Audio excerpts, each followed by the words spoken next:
والقدرة كشفت قلاد المستور ليبرز نوره كاملا في عالم الظهور نورا فاق كل نور وانفذ الحق حكمه على من أتم الله عليه النعمة من خواص الأمة أن يكون عند وضعه أمة تانسا لجنابها المسعود ومشاهدة لها في هذا السماق الممدود.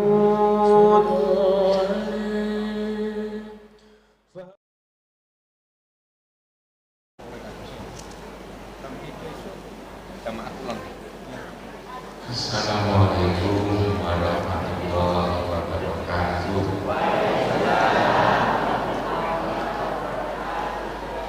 Alhamdulillahirabbil alamin.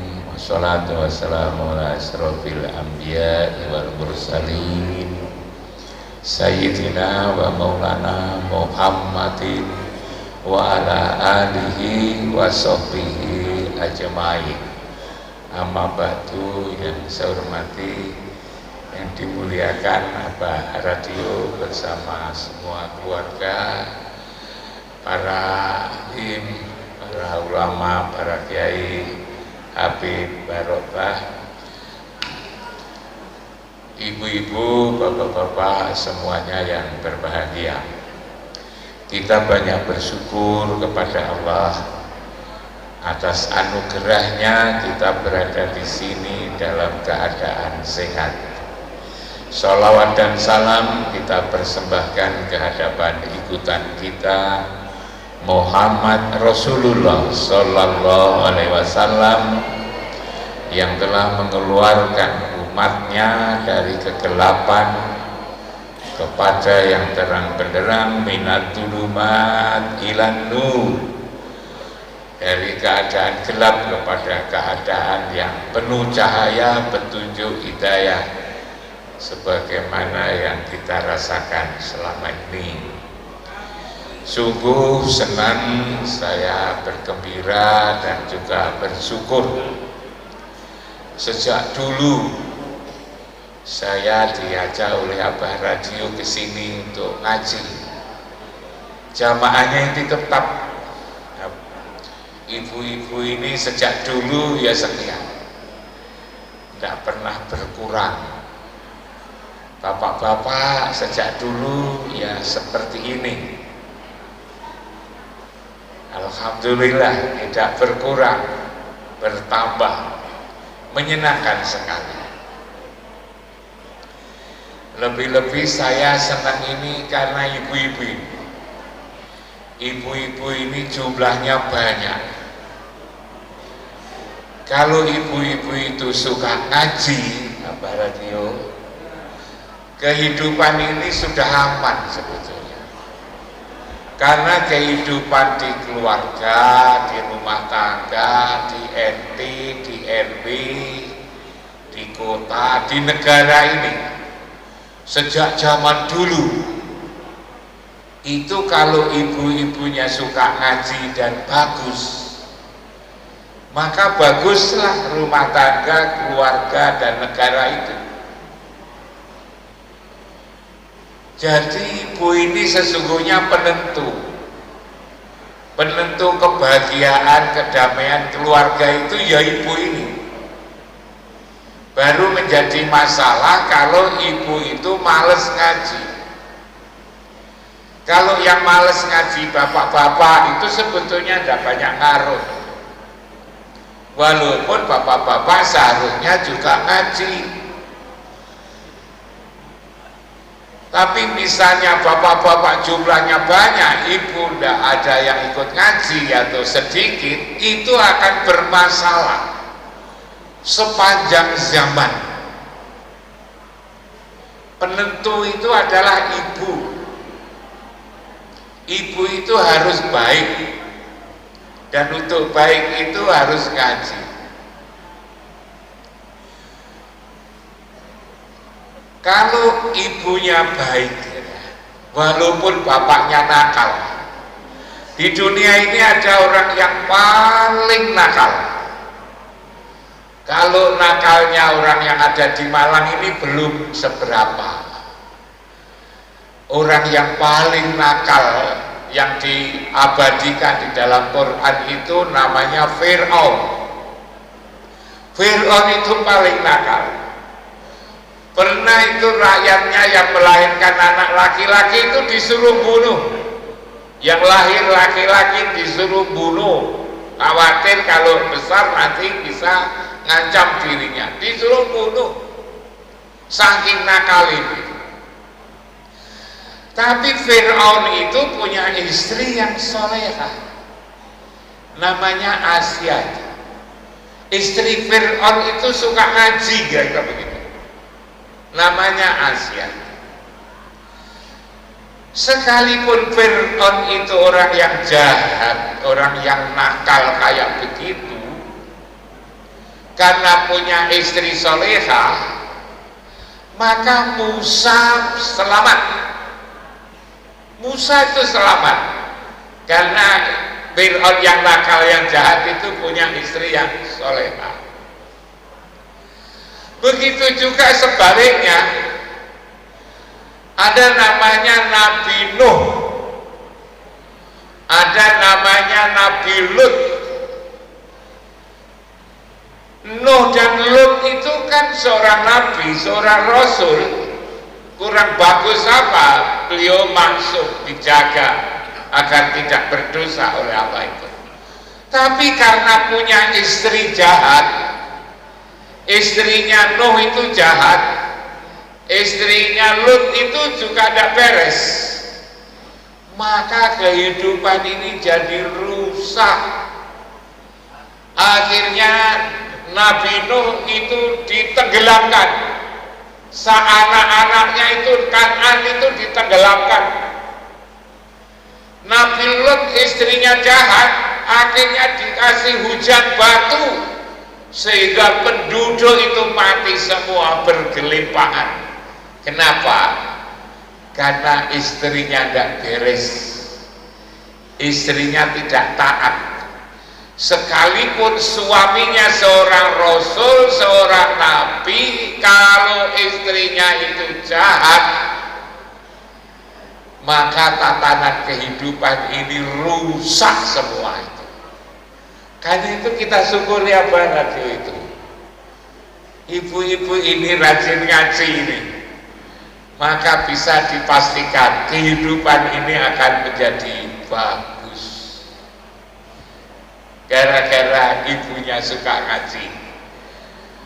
Apalagi sebetulnya kalau ibu-ibu itu juga ngajak bapak-bapak gitu, umpama gitu, ibu-ibu itu berhasil ngajak bapak-bapak. Hanya biasanya bapak-bapak itu kalau diajak itu tidak gampang itu bapak-bapak itu. Gembira bersyukur ibu-ibu selalu rawuh di sini untuk ngaji. Sore hari ini saya hanya ingin cerita saja sebetulnya tentang Al-Quran. Saya dibisikin oleh Abah Radio, bicara Quran, ingatkan kembali tentang Quran itu begitu penting. Kenapa itu penting? Karena kehidupan ini memerlukan Al-Quran sebetulnya. Tapi apakah hanya Al-Quran? Bukan. Al-Quran dan sunnahnya. Dulu saya bicara bahwa kehidupan ini agar kita semua itu menjadi selamat, menjadi berbahagia, menjadi damai di dunia dan di akhirat. Kita setiap hari Selasa datang ke sini ini sebetulnya untuk apa? Adalah agar kehidupan kita ini menjadi selamat, bahagia di dunia dan juga di akhirat. Hidup di dunia ini agar bahagia, agar selamat, kita tidak disalah-salahkan orang. Juga ada pedoman sebetulnya itu, yang hari-hari ini kita peringati, Hari Kemerdekaan Indonesia. Pedoman kita yang kita sepakati bersama mulai dari kampung sampai di negara ini apa? Ada dua. Apa itu? Adalah Undang-Undang Dasar 45 dan Pancasila. Orang mengatakan Pancasila harga mati. Sebagai penduduk di negeri ini, sebagai rakyat, sebagai masyarakat, warga bangsa, harus taat kepada Undang-Undang Dasar 1945 dan Pancasila sebagai penduduk. Nah, sebagai orang yang beragama Islam, yang nanti hendaknya selamat di dunia dan juga di akhirat, maka juga ada dua pedoman. Di dalam hadis Nabi itu dikatakan taraktu fikum amroini intamasaktum bihima lan tadillu abada. Manakala aku tinggalkan dua pusaka, kata Rasul, dua jimat. Kalau hidup sebagai warga negara kita punya dua jimat, ialah Pancasila dan Undang-Undang Dasar 45. Maka untuk kehidupan mulai dari dunia dan sampai di akhirat, Rasulullah ninggali dua jimat. Jimat itu apa itu?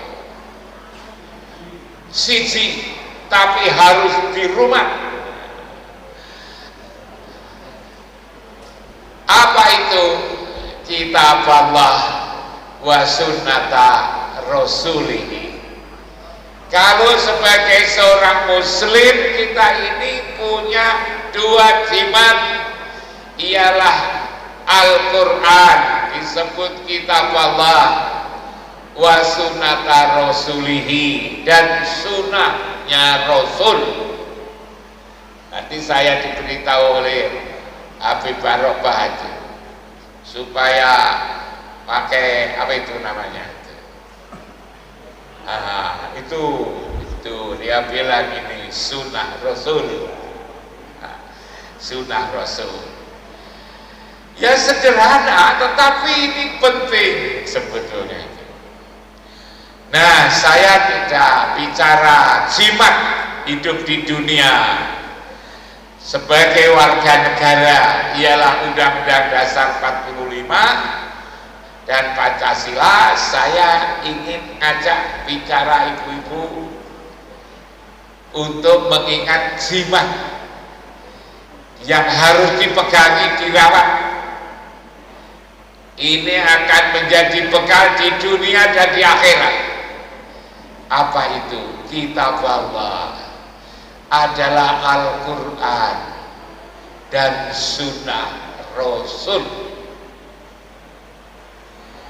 Al-Quran ini kalau dulu zaman saya masih kecil, itu sak masjid itu punya 3, punya 4, 5 saja sudah banyak. Bahkan banyak musola yang tidak punya Quran.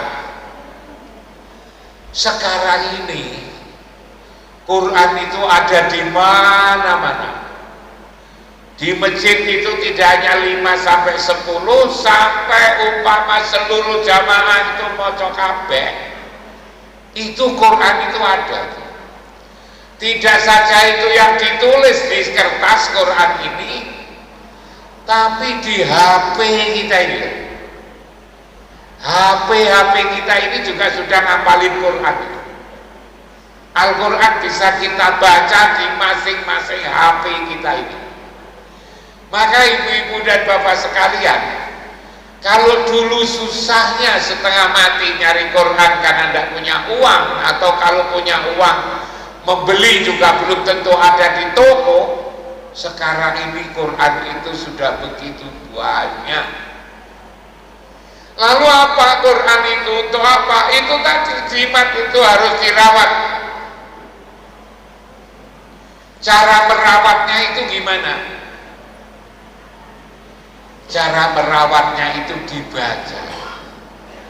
Tombo ati itu 5 lembar kane, maca Quran angan-angan sama nane. Kalau buku-buku pelajaran di sekolahan itu hanya dipelajari ketika waktu sekolah, dan kalau setelah ujian selesai bukunya dilempar, maka Al-Quran itu tidak mengenal selesai. Walaupun sudah tua begini ini, itu masih dianjurkan untuk selalu membaca Al-Quran, dekat dengan Al-Quran. Saya pernah ditanya oleh Abah Radio oleh seorang teman, agar hidup kita itu terasa damai, tenang, sehat, rezeki melimpah atau tidak kekurangan, paling tidak anak-anak kita ini agar soleh dan soleha. Saya jawab, diapakan itu? Dekatkanlah anak-anak ini dengan Al-Quran. Yang kedua, dekatkanlah anak-anak kita ini dengan tempat ibadah, dengan masjid. Yang ketiga, dekatkanlah anak-anak kita ini dengan para ulamanya, para kiainya, para orang-orang yang mengerti agama Islam ini. Manakala anak-anak kita ini dekat dengan kitab suci Al-Quran, anak-anak kita ini dekat dengan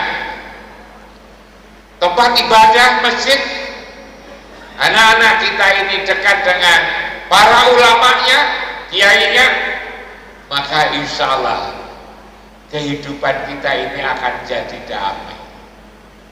Nah, sekarang bagaimana terhadap Al-Quran? Al-Quran ini tidak pernah mengenal waktu, ibu-ibu, bapak-bapak. Al-Quran itu harusnya dibaca setiap saat. Tidak ada alasan karena saya ini umur saya sudah 60 tahun lalu tidak baca Quran. Masih. Justru harus membaca Al-Quran karena umurnya 60 tahun. Umurnya 70 tahun seperti saya ini sudah 74. 80 tahun. Karena makin tinggi umurnya maka makin dekat kita dipanggil oleh Allah. Nah, saya ini pernah pergi ke Tus, ke kampungnya Imam Al-Ghazali yang ngarang kitab. Biasanya di masjid-masjid itu kitabnya adalah Ihya Ulumuddin. Dan kalau bapak-bapak ini, saya pernah ke kampungnya Imam Al-Ghazali yang ngarang kitab Ihya Ulumuddin. Saya juga pernah ziarah ke makamnya Syekh Abdul Qadir Jailani. Itu ada di Baghdad, di Irak. Kalau si Imam Ghazali itu di Irak, itu sebelah timur, jauh sekali sana itu. Apa yang terkesan ketika saya pergi ke kampung ulama-ulama besar ini? Ternyata ibu dan bapak-bapak sekalian, anak-anak umur 4 tahun di sana itu, anak-anak umur 4 tahun di sana di kampungnya Imam Al-Ghazali itu sudah dimulai untuk menghafal Al-Quran. Kalau di sana itu punya anak atau punya cucu yang umurnya mulai 4 tahun, itu sudah diajak dibaca untuk memulai menghafal Al-Quran umur 4 tahun. Biasanya di sana menghafal Quran itu memerlukan waktu antara 3,5 4,5 tahun itu sudah hafal. Karena itu kalau 4 tahun ditambah 4 tahun, anak umur 8 tahun, di sana itu hafal Quran semua anak-anak itu. Karena itu kalau ada cerita bahwa Imam Al-Ghazali, Imam Syafi'i umur 7 tahun, 8 tahun hafal Quran, memang anak-anak di sana itu ada tradisi menghafal Al-Quran yang dimulai umur 4 tahun. Ngapalkan itu 4 tahun berarti, atau 3 tahun berarti 4 ditambah 3, umur 7 tahun itu sudah pada hafal Al-Quran di sana itu. Saya ketika itu datang di lembaga penghafal Al-Quran, saya itu disuruh, mungkin karena saya dilihat itu tidak begitu percaya, kira-kira begitu, atau tidak begitu perhatian. Akhirnya saya disuruh untuk ngetes apa benar anak-anak umur 7-8 tahun itu hafal Quran. Ibu-ibu, saya harus jujur, saya ketika kecil itu tidak ada tradisi menghafal Quran. Bahkan pengajian kayak begini ini tidak pernah saya alami. Karena saya hidup di desa bagian selatan, daerah Trenggalek, Tulungagung, ke timur pesisir selatan itu kan tidak banyak pondok. Karena itu saya juga tidak pernah mengenyam pondok ini. Kegiatan-kegiatan seperti ini juga jarang. Akhirnya saya tidak menghafal Quran. Orang yang tidak menghafal Quran kok disuruh ngetes anak yang hafal Al-Quran. Walaupun saya ini pendidikannya tinggi, gelarnya juga tinggi, kalau tidak hafal ya tidak hafal. Disuruh ngetes apakah betul-betul anak-anak kecil-kecil ini hafal Quran. Saya lalu diajari, saya dikasih Quran, disuruh membuka seenak saya. Misalnya halaman 28, baris yang di atas, paling atas apa, baris yang di bawah apa. Anak-anak yang saya hadapi 5, 6, 7 ini hafal semua. Halaman 28 baris atas ini, baris paling bawah ini. Saya buka halaman 110 ini penting atas apa, paling bawah apa. Anak-anak kecil itu apa? Saya buka halaman 209, di atas sendiri apa, bawah sendiri, hafal anak-anak itu. Bahkan lalu saya juga disuruh untuk menanyakan, kenapa kita itu harus makan, memilih yang halal, yang bagus, yang mendatangkan berkah. Ada enggak perintah untuk memilih makanan yang halal itu? Anak-anak itu tunjukkan ayat ini, surat ini, surat ini, ayat ini, surat ini, ayat ini. Itu anak-anak umur 7 tahun, 8 tahun. Saya lalu juga pernah katakan itu bahwa di Indonesia itu sering terjadi gempa bumi, lindu. Apa ada lindu itu di dalam Al-Quran? Anak kecil-kecil itu katakan ada itu. Ada 4 ayat yang menjelaskan tentang ngerti anak-anak.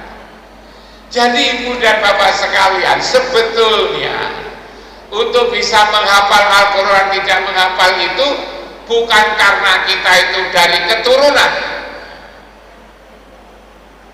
bukan dari keturunannya siapa lalu bisa hafal Quran, keturunannya darah biru lalu apa, bukan itu. Adalah tergantung kepada kita sendiri membiasakan mau atau tidak. Walaupun itu keturunannya apa itu namanya, punya darah biru, ulama besar macam-macam itu, kalau tidak dibiasakan, tidak disuruh ngapal, Ia tidak pernah hafal. Anaknya orang yang tidak pernah sekolah, pekerjaannya petani ke sawah atau pelihara sapi, pelihara kambing, sehari-hari cari rumput. Kalau anak-anak putra-putranya itu dibiasakan, maka mereka juga akan menghafal Al-Quran, mengalahkan daripada mereka yang disebut darah biru itu. Karena itulah ibu-ibu dan bapak sekalian, mungkin saya tadi diberitahu oleh Abah Radio supaya diingatkan bagaimana bacaan Al-Qur'annya. Abah Radio kepingin kita itu menjadi sadar bahwa Al-Qur'an itu adalah pedoman hidup, pusaka, sesuatu yang harus dirawat, sesuatu yang harus diperdomani, sesuatu yang harus dipelihara, lalu diamalkan. Ternyata anak-anak kecil saja di Teheran, lalu juga di Irak, di Baghdad, kampungnya siapa itu namanya, Syekh Abdul Qadir Jailani, mereka hafal Al-Quran itu. Karena itu ayolah ibu-ibu, bapak-bapak, di Jawa Timur ini saya tahu ada kampung menghafal Al-Quran itu ada di Lamongan. Di Lamongan itu di kampung Paciran. Saya kalau ke sana, apalagi lalu bulan puasa, harus tarawih. Di kampung itu kalau tarawih bukan seperti di tempat lain, suratnya panjang. Surat Al-Baqarah yang 286 ayat itu hanya untuk 2 rakaat. Pak Samsul, sampai apa mau sholat tarawih 2 rakaat, setiap rakaat itu separuhnya surat Al-Baqarah. Kulhu. Kalau itu ketemu di sana Pak Samsul, besok sudah tidak berani lagi. Karena ketika tarawih itu kapan ini rukuk, kok tidak rukuk. Bagi orang yang tidak pernah hafal Quran terasa lama sekali. Tapi bagi orang yang hafal, di sana semua orang hafal, maka surat-surat yang panjang-panjang itu malah menjadi kesenangan mereka. Nah, apa sesuatu yang menarik dari kampung yang hafal Al-Quran? Saya pernah diberitahu oleh orang Lamongan. Saya tidak tahu apakah berita itu benar atau berita itu tidak benar. Tapi saya yakin apa yang disampaikan kepada saya itu benar. Pada tahun berapa itu kan dilakukan pelebaran jalan. Jalan Jandeles. Jalan Jandeles itu kan dari Jawa Barat itu sampai di Panarukan, Anyer sampai di Panarukan, melewati daerah Jalan Jandeles itu melewati daerah Lamongan. Karena jalan itu harus dilebarkan. Saya kemarin ketika diajak oleh Abah Radio pergi ke Juwono lewat Jalan Jandeles, ya Pak ya, lewat Jalan Jandeles. Kalau dulu sempit, sekarang ini sudah lebar. Untuk melebarkan Jalan Jandeles itu, maka tidak boleh tidak harus, karena ada yang satu tempat yang di situ ada makam, ada kuburannya itu harus dipindah. Kuburannya itu harus dipindah. Untuk apa? Untuk pelebaran jalan. Nah, tentu kuburan yang dipindah itu ada kuburan yang sudah lama dan yang juga sudah lama sekali katanya. yang orang-orang pada heran ketika melebarkan jalan Dandeles yang di situ ada kuburannya harus dipindah. Subhanallah, tidak sedikit kuburan yang ketika digali itu jangankan tulangnya, yang namanya kain kafan saja itu tidak kelihatan lungset. Kain kafannya itu loh tidak kelihatan lungset. Jumlahnya tidak sedikit tapi banyak. Lalu setelah diteliti-teliti, dititen-titeni, mengapa ini orang-orang ini kok jenazahnya itu tidak rusak, kain-kain kafannya itu tidak rusak? Maka ditemukan, katanya saya diberitahu oleh orang Lamongan sendiri, oleh orang Paciran sendiri, orang-orang yang jenazahnya tidak rusak itu dulu adalah penghafal Al-Quran. Kalau orang itu ngapal Al-Quran, rupanya cacing saja itu tidak berani. Cacing saja itu tidak berani. Binatang-binatang yang menjijikkan di dalam tanah itu tidak berani nyentuh. Nah, itulah orang yang mulia. Cacing saja itu tidak berani. Tidak berani makan. Padahal kalau orang-orang itu tidak mau ngaji, orang-orang itu tidak mau mendekatkan diri pada Allah, maka jangankan sudah bertahun-tahun, beberapa jam saja itu rusak sudah. Di kampung saya itu saya telah diberitahu oleh Pak Mudin. Pak Mudin itu ngomong pada saya, apa susahnya Pak Mudin menjadi Mudin ini adalah ngurus jenazah, katanya. Lalu apakah semua jenazah itu sama? Katanya Pak Mudin di kampung saya. Ibu-ibu bapak kalau tidak percaya bisa tanya pada Pak Mudin. Katanya tidak sama. Orang-orang yang tidak peduli pada agama, orang-orang yang sakarepi dewi di dalam hidup, tidak mau ngaji, apalagi datang ke masjid.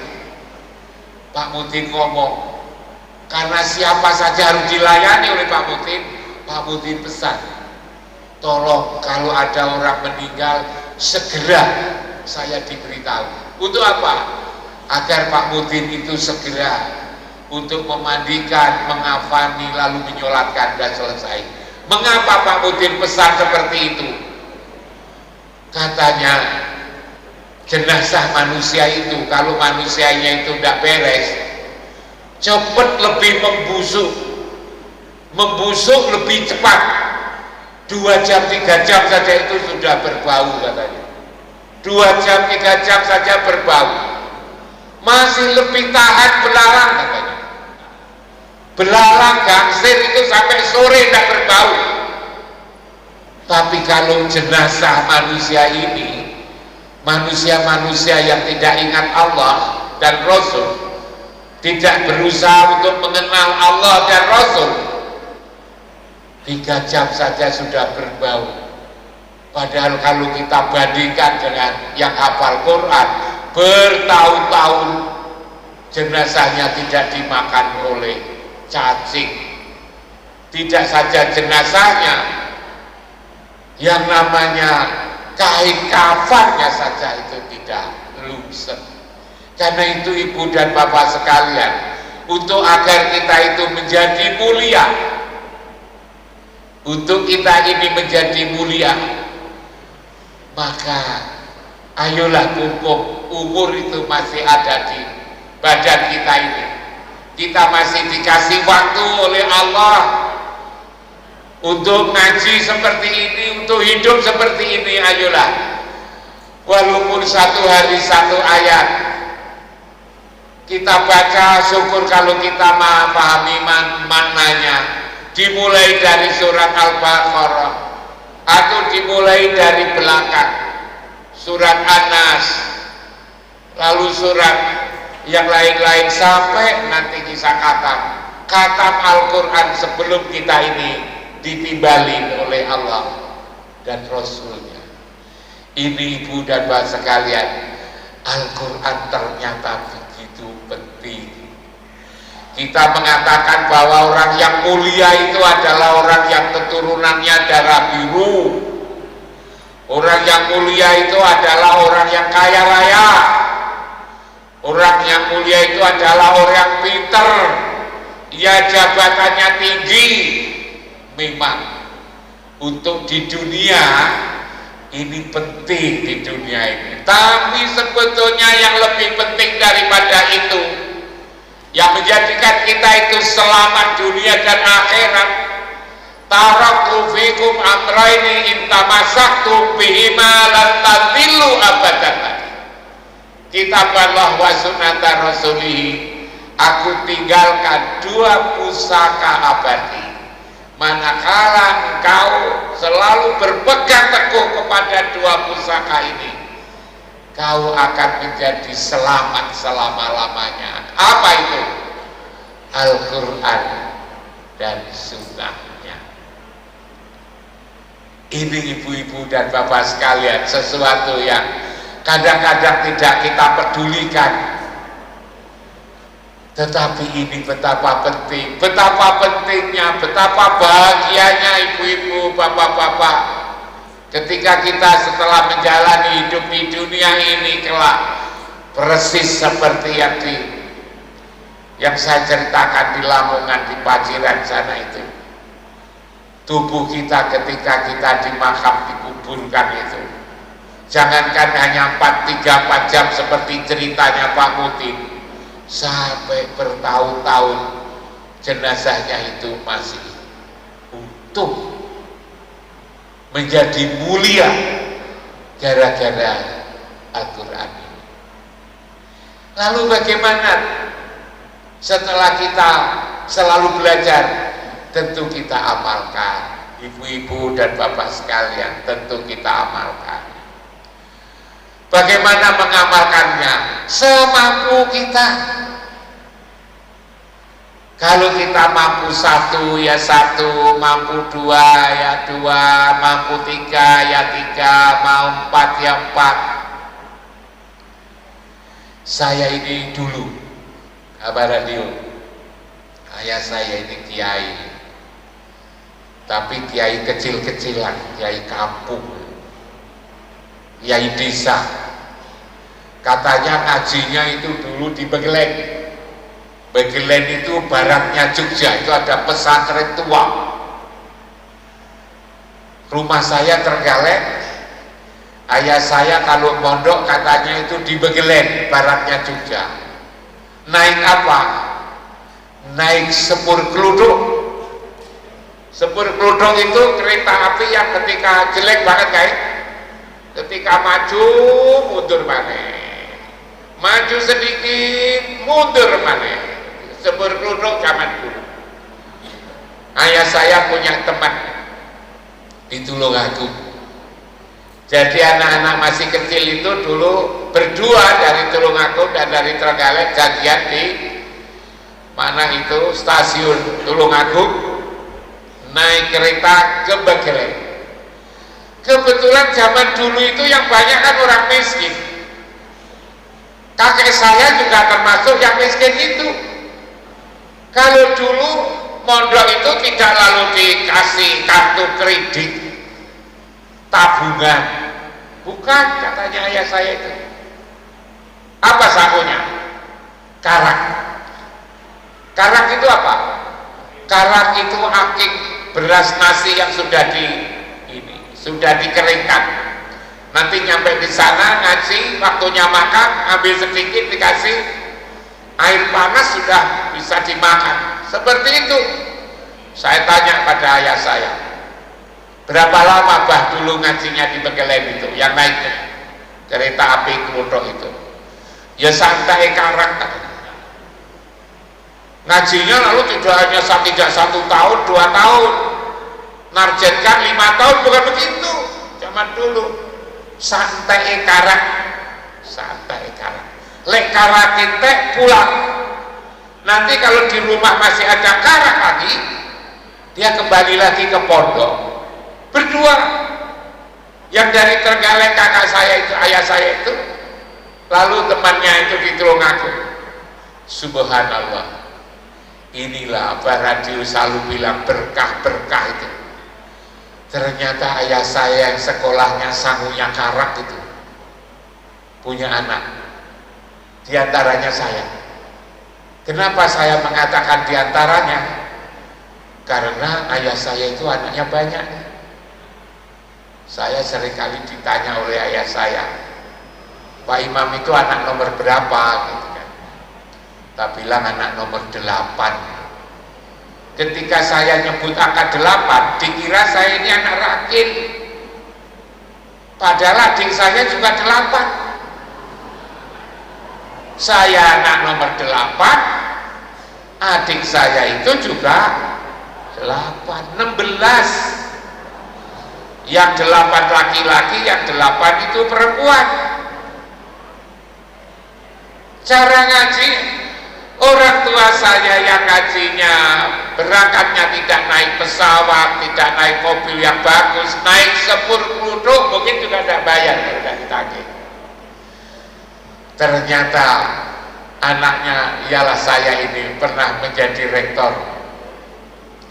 di UIN Malang, pernah ikut pimpin UMM Universitas Muhammadiyah Malang selama 20 tahun, pernah ikut menjadi pembina Universitas Islam miliknya NU 10 tahun. Jadi ibu bapak sekalian, kalau kita itu melaksanakan sesuatu dengan sungguh-sungguh, dengan ikhlas, maka ada hasilnya. Nah, teman ayah saya itu yang sama-sama berbekal karak, yang sama-sama naik sepur keluduk itu ternyata punya anak. Anaknya namanya Profesor Ghazin. Dia menjadi rektor di Lampung. Seringkali ketemu rektor UIN Lampung, sehingga kalau ketemu itu berbagi-bagi pengalaman. Kita itu anaknya orang yang belajarnya sangunya karak, ternyata karak bisa mengantarkan anak menjadi seorang rektor, lalu menjadi profesor. Nah, kepada ayah saya yang mondok di Bagelen itu, saya seringkali tanya, yang ini saya bagikan kepada ibu dan bapak sekalian. Saya pernah tanya kepada bapak saya, ayah saya, abah saya, sajane agama iki sing penting apa to, Mbah? Aku kepingin nglaksanane agama yang sebaik-baiknya itu apa to, Mbah? Ayah saya mengatakan, tentu adalah sholat. Ojo kok tinggal. Sing tertib syukur kalau itu berjamaah, katanya. Yang itu umum, yang kira-kira tidak banyak dilakukan itu apa toh, Pak? Yang kira-kira penting tapi tidak dilakukan oleh banyak orang itu apa toh, Pak? Ajaran agama sing mudah tapi tidak banyak dilakukan orang, tetapi itu petunjuk dari Quran, itu apa toh, Pak? Yang namanya anak kan suka bertanya. Saya tanya pada abah saya, sederhana le, kalau nyebut anak kecil itu, kalau di kampung saya dulu le, tuli, lalu perempuan gendung, apa toh, Pak? Gampang. Apa itu? Wenehono panganan wong kang padha kaliren. Wenehono panganan wong kang padha kaliren. Agama itu suka paweh. Seperti Abah Radio itu, Abah. Ayah saya bilang, wenehono panganan wong kang padha kaliren. Itu ajaran agama. Yang kedua katanya wenehno obor.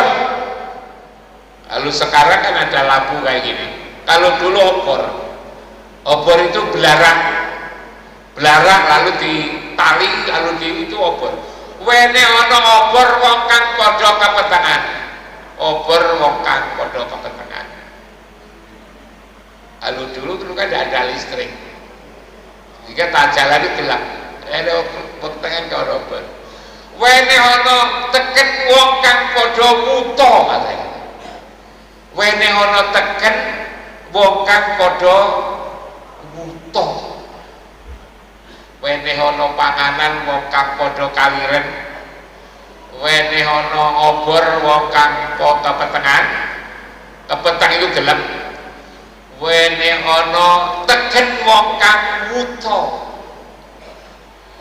Selanjutnya wene ono klambi wong kang padha wudo.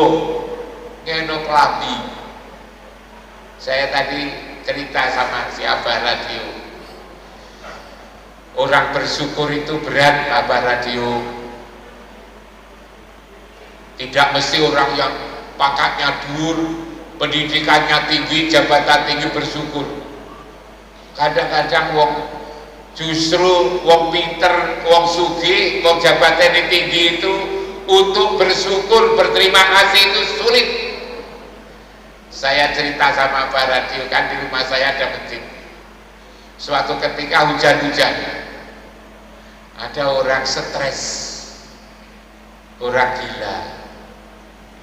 Tak delok pakaiannya sudah lusuh, lalu rupanya katisan lugu di telundakan masjid itu. Kok kasihan orang ini, aku teringat apa yang disampaikan oleh ayah saya. Akhirnya tak kain sarung yang saya berikan ini bukan sarung yang jelek, walaupun itu orang stres, orang gila, tak bagus, senengnya bukan main. Suatu saat saya pergi pakai mobil lewat belakangnya Unmu itu,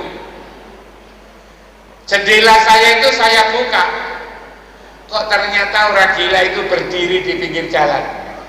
Tahu saya itu dia senyum. Orang stres itu bisa berterima kasih, bisa senyum pada saya itu orang stres. Padahal hanya tak kasih sarung, padahal dia mau ngegat gitu. Tapi belum tentu orang yang diberi bantuan macam-macam yang harganya mahal itu bisa berterima kasih. Begitu juga ketika saya menjadi rektor di UIN. Di sebelah utara kampus itu ada orang yang suka lari-lari. Lari-lari apa? Kesana kemari, daripada lari-lari tak parah nih. Jangan lari-lari kamu. Apa gitu kan? Ya apa? Daripada lari-lari gue nyambut gawe. Nyambut gawe apa? Yo nyambut gawe sing manfaat, tak kasih tugas untuk ngersihi kayu-kayu, sampah-sampah yang ada di dalam, yang ada di sungai depan kampus itu apa Radio? Tak kasih janji setiap kerja sehari tak kasih uang 5.000. 5.000 dulu sudah banyak, sudah bisa dipakai untuk beli nasi 2 bungkus atau 3 bungkus waktu itu. Sekarang 5.000 tidak dapat apa-apa. Dia senengnya bukan main. Setiap kerja tak kasih uang 5.000, senyum ya, menggambarkan dia berterima kasih kepada saya. Besok kerja lagi tak kasih lagi 5.000. Gajinya per kerja bukan per bulan. Nah, suatu saat karena hujan, sampah itu kan begitu banyak, sehingga untuk membersihkan sampah itu tidak cukup 1 jam 2 jam. Sampai sore baru selesai, baru bersih. Akhirnya saya ini kan kemanusiaan juga, masa kerjanya sekian lamanya dikasih 5.000, tak kasih uang 2 kali lipat 10.000. Kalau orang normal dikasih 10.000 kan senang, karena dia itu gila. Tak kasih 10.000 dia tidak mau. Janjinya 5.000 kok dikasih 10.000. Janjinya 5.000 kok dikasih 10.000. Jadi ternyata orang stres itu juga lebih jujur daripada Anda. Dikasih 10.000 malah protes. Tapi justru kalau yang jujur, yang sehat-sehat, yang sekolahnya dhuwur, dikasih 10.000 malah minta tambah. Karena itu kadang-kadang menepati janji itu malah orang stres itu. Inilah memang susahnya. Tapi saya ingin katakan bahwa wene ono pangan wong kang padha kaliren, wene ono ngobor wong kang kepetengan, wene ono tegen wong kang padha wuto, lalu wene apa maneh itu yang halal yang kayak begitu. Nah inilah ibu dan bapak sekalian, kita membaca Quran, kita membaca sunnah Nabi, lalu buahnya hablum minallah wa hablum minannas. Kita hidup ini selalu dekat dengan Allah dan Rasulnya, tapi juga dekat dengan sesama manusia tanpa melihat pendidikannya apa, jabatannya apa, lalu pangkatnya apa, posisinya apa, enggak dilihat. Yang dilihat itu adalah kita memberi manfaat kepada siapa saja, sampai kepada orang yang kepetengan, orang yang butuh, orang yang kaliren, orang yang kudanan, wene ono payu, wong kang padha kudanan, dan seterusnya. Inilah ibu bapak sekalian, daripada ajaran agama ini kalau kita laksanakan. Kita beribadah kepada Allah, sholat setiap saat. Kalau kita punya, kita puasa, kita zakat. Kalau kita punya uang, kita haji atau umroh. Tapi kepada sesama juga berbaik kayak gitu. Karena kita selalu dekat dengan Quran, kita tahu dekat dengan masjid, dan kita tahu dekat dengan para ulama. Maka dengan cara itu kita akan menjadi selamat di dunia dan di akhirat. Senang sekali saya rasanya lihat ibu-ibu begitu tekun, diam, mendengarkan ceramah saya. Moga-moga apa yang saya sampaikan ini ada manfaatnya. Mudah-mudahan apa yang saya sampaikan ini membuka hati kita agar keimanan kita, ketakwaan kita menjadi selalu meningkat. Dan moga-moga dengan kita selalu ngikut Abah Radio ngaji Selasa malam begini, menjadikan kita semua selalu mendapatkan pertolongan dari Allah dan Rasulnya. Mudah-mudahan dengan seperti ini kita menjadi orang yang selalu dikasihi dan disayang oleh Allah dan Rasulnya, sehingga kita selamat di dunia dan di akhirat. Itulah yang bisa saya sampaikan. Kurang lebihnya mohon maaf. Terima kasih. Assalamualaikum warahmatullahi wabarakatuh.